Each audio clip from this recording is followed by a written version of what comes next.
Welcome, Luscious Ones, to episode 6 of the Luscious Monday Motivation. I'm Zine Lafontaine of The Sensual Revolution, and we are in the second week in a series of 3 episodes where we dive into the Jade Egg. So today I want to talk to you about who the Jade Egg practice is for, who it will really benefit, and when is it a circumstance that the Jade Egg is not actually very good for, because it does exist. So who is the Jade Egg practice not for? So to begin, who is this for? Let's start with the good stuff. So it is for you if you want to increase your sensation, your ability to feel inside.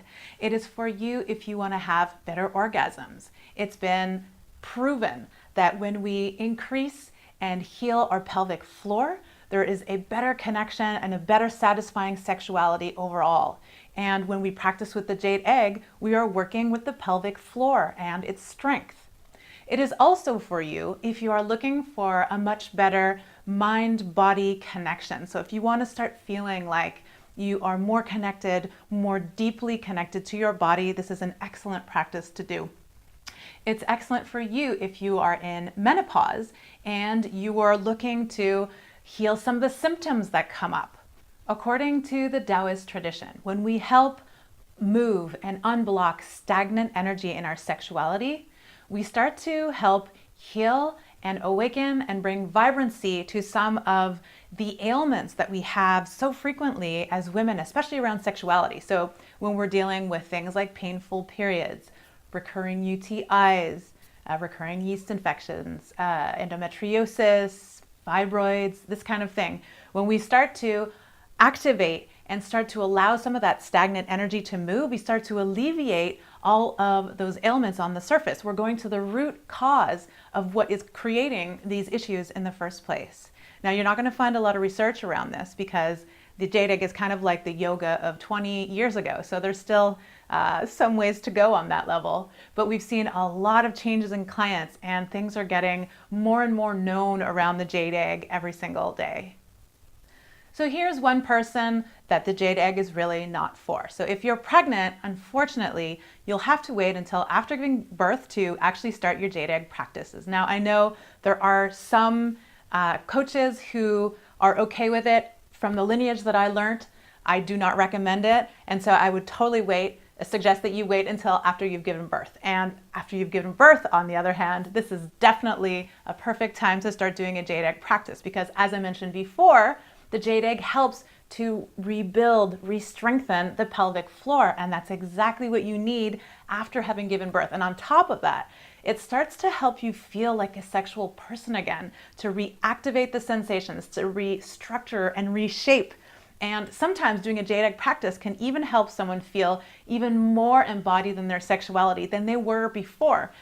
Other circumstances where the Jade Egg is really not ideal is during the first couple of days of your menstrual flow. So in the first few days where the flow is really heavy, I would not use the egg, let the body do its thing on a very natural basis. And then once you get towards the last days, no problem, pick up the egg. But always know that you can do a Jade Egg practice without the egg. So if you want to keep the momentum and you just feel like going through one of your delicious practices, you can do it without the egg.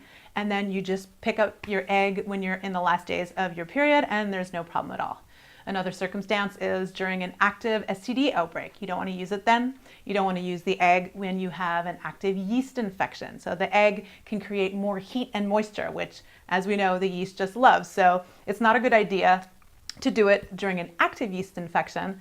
Although again, same as with the period, you can still do the exercises without the egg, and then you just pick the egg back up once the infection is gone, so that it can continue to help with the root cause, as I spoke about. Another benefit that I really want to talk about is something that I have personally felt has been really powerful. And the Jade Egg for me brings in a sense of energy and empowerment. So when using the Jade Egg and when it's done properly, balanced with other exercise in the Taoist tradition, such as breathing and grounding, then you really get a beautiful and solid sense of empowerment when you use the Jade Egg. And I think this is one of the most potent things that I've experienced on a personal level. Okay, I think I've covered everything. In last week's video, I answered the question, how do I begin a Jade Egg practice? So I gave you 4 steps that can help you go from not doing a practice to entering and jumping into a very safe and sustainable practice with the Jade Egg. So you may want to go watch that video for that. Next week, I'll be speaking about how to clean, string, and insert the egg. But I would really love to hear from you. So what are some of your burning questions around the Jade Egg? Feel free to comment or message me. I would love to be able to answer as many as I can, and I may be able to answer some on next week's video. So I'm Zine Lafontaine of The Sensual Revolution, and I've got a course coming up on May 11th called Unleash Your Mission with the Power of the Jade Egg. You can find that in the link, in the Let's Get Sensual link in my profile if you're watching from Instagram, or below the video if you're watching on YouTube. I would love to wish you a beautiful week, and I will see you again next week on the Luscious Monday Motivation. It will be the last episode of 3 around the Jade Egg. I'm looking forward to it. See you soon.